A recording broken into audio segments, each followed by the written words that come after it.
General reading for Aesedai. This is an outdoor reading. You know, when you read them outdoors, you get a more accurate reading because you're in touch with fucking nature. And the universe is more powerful out here. Make sure I got all the cards out. Okay, I guess you get a general reading because I didn't see any questions. So, first card. Let's fuck. You gotta find your card here. You want to be cameraman? I can be cameraman. Alright, Joyce is gonna be cameraman. And now, let's see here. This is your past.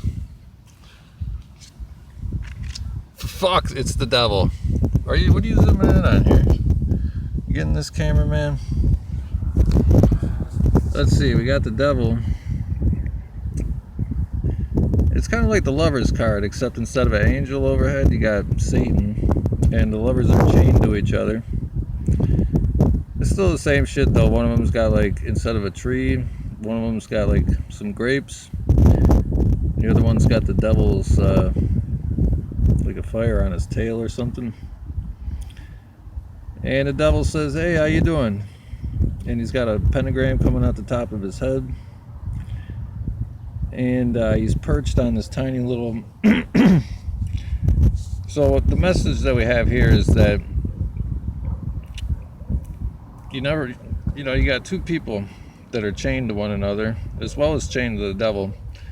And the devil, he thinks he's the lord of the underworld, but look at this puny little tiny shit ass throne he's got.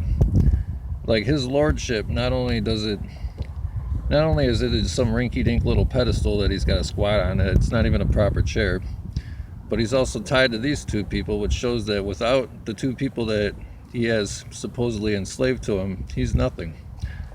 So we're just going to say that in your past you were chained to powers that were beyond your control, but were actually, in your mind, they were only empowered over you, because the devil, he's nothing. These chains are all metaphoric, and the devil, he only lords over you if you kind of like acknowledge him and let him lord over you.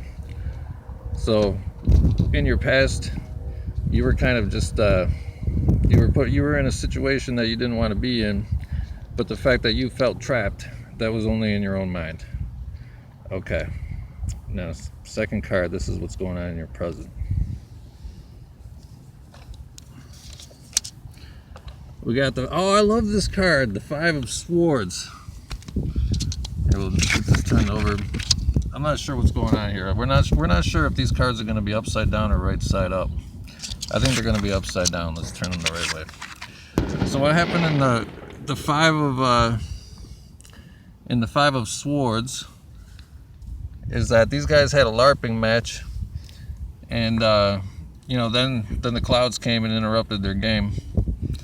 And you got this guy in the foreground and then two other fellas in the background, and this guy's crying because, like, we got 5 swords and 3 guys. That means 2 people died, and the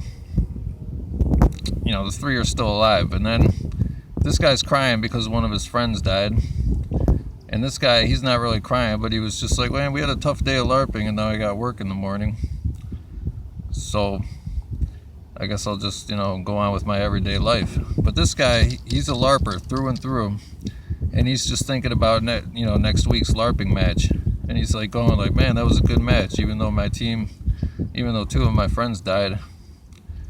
I'm still looking forward to next week." So what this card represents is that in your present, you got kind of 3 states of mind here, and you could choose which one you want to be. You can either be the guy who's going to cry about the past, the guy who's like got like a glass half empty attitude, he's never gonna get beyond his obligations and pursue his goals. Or you got this guy, he's got his mind on the goal and he's looking forward to what he wants to achieve next week. That's the biggest one. That can be you. Okay, now let's find your future here. I think it's this one here. That's the sun. Let's see here. The sun is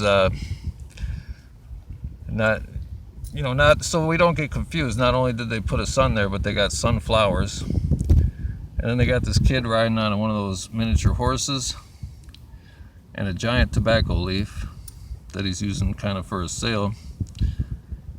And this little—it's not a unicorn. It's just one of those. It's one of those little midget horses. And the kid's got a little. He's playing. He's getting silly, and he's got a little feather coming out the top of his head like he's an Indian. So.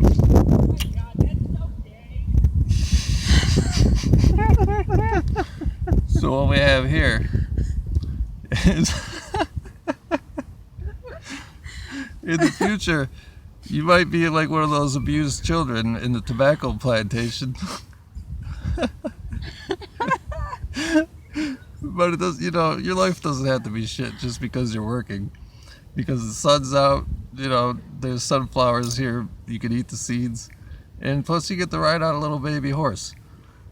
So really your future's looking good. You know, what your future is saying here is that you're going to have obligations and you're going to kind of be a slave to your work, but in your mind, you know, you're going to be happy with your job. You're going to love being one of those child slave type tobacco plantation workers. The fucking sun's going to be shining on you, and you're going to be happy because you love your work. So let's review. In the past, you were only in your own mind trapped to your work. But then, right now, instead of being these two sad sacks in the background, you got to stay fixated on your goal. Then you get to your goal, being happy in your work. The end. End of tarot reading.